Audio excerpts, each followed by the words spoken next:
সম্মানিত দর্শক এবং শ্রোতাবৃন্দ, আমি ডক্টর আবুল কাশেম মোহাম্মদ মাহবুবুল্লাহ যশোরী বাংলাদেশি সেবা পার্টির পক্ষ থেকে আপনাদের সকলকে জানাই আসসালামু আলাইকুম ওয়া রাহমাতুল্লাহ।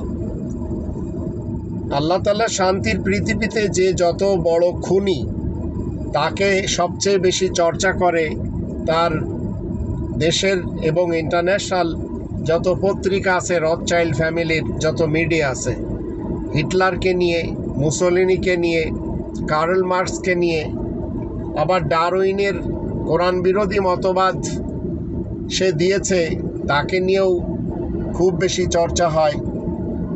গান্ধীর কারণে মানুষ মরেছে, নেহেরু এবং জিন্নার কারণে মানুষ মরেছে, লর্ড মাউন্টব্যাটেন এবং এডউইনের কারণে মানুষ মরেছে।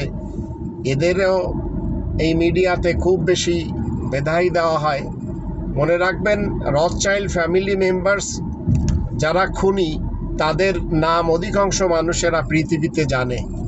আর আমাদের দেশে মুজিব, জিয়া, এরশাদ, হাসিনা, খালেদা, ইউনুস এবং আজকের তারিক জিয়া, এদের নামও মানুষেরা জানছে।